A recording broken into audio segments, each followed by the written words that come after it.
नमस्कार। मैं बेन्ना आनंद आज आप लोग के लिए इस छंद की व्याख्या लेकर के प्रस्तुत हुई हूँ। ओमस्तु मां जो सद्गम्य तमसो मां ज्योतिर्गम्य मृत्योर्मा अमृतगम्य। ओ ओ ओ यह तीनों सूत्र अपने आप में अध्यात्म को लेकर परिपूर्ण है। मैं आज आपके समक्ष तमसो मां ज्योतिर्गम्य विषय पर अपने भाव लेकर प्रस्तुत हुई हूँ। तमसो का अर्थ है अंधकार, जड़ता। ज्योति का अर्थ है प्रकाश, यानी अंधकार से प्रकाश की ओर चलने की बात कही गई है। जड़ता मनुष्य को जड़ बना देती है। प्रकृति के तमो गुण के प्रभाव से चैतन्य सत्ता जड़ात्मक अवस्था को प्राप्त करती है।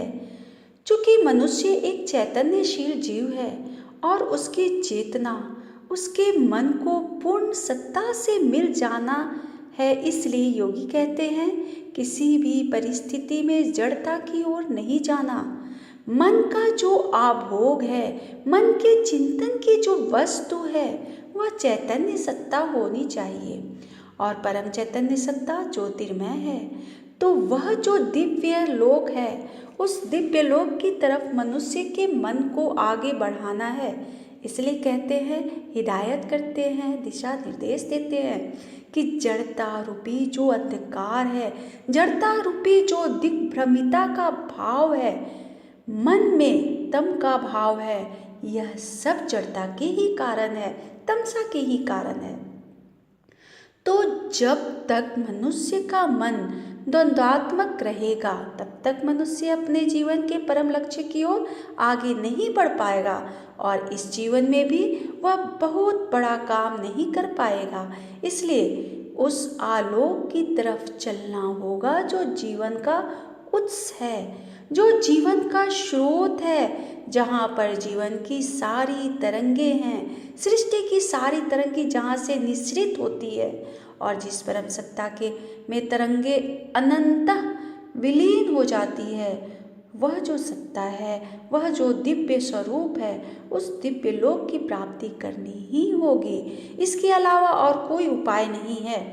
मन दो दिशाओं में कार्य करती है, एक अंतर्मुखी और एक बाह्यमुखी। बाह्यमुखी होने के कारण मनुष्य जड़ हो जाता है और हम अंधकार में फंसते चले जाते हैं।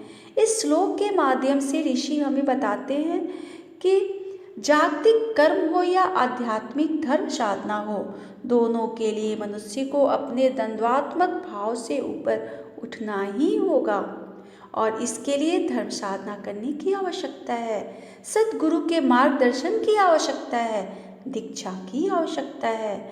और दीक्षा जो है वो ज्ञानालोक की तरफ ज्ञान जो मिलता है, दीक्षा के माध्यम से जो दीपनी मिलती है, वह जो दीपनी है, वह जो जीव भाव के सुषुप्त भाव को जागृत कर देती है और उस दिव्य लोक संपूर्ण ब्रह्म पूर्ण चैतन्य सत्ता की ओर ले जाता है और इसके साथ साक्षात्कार कराने में मदद करता है।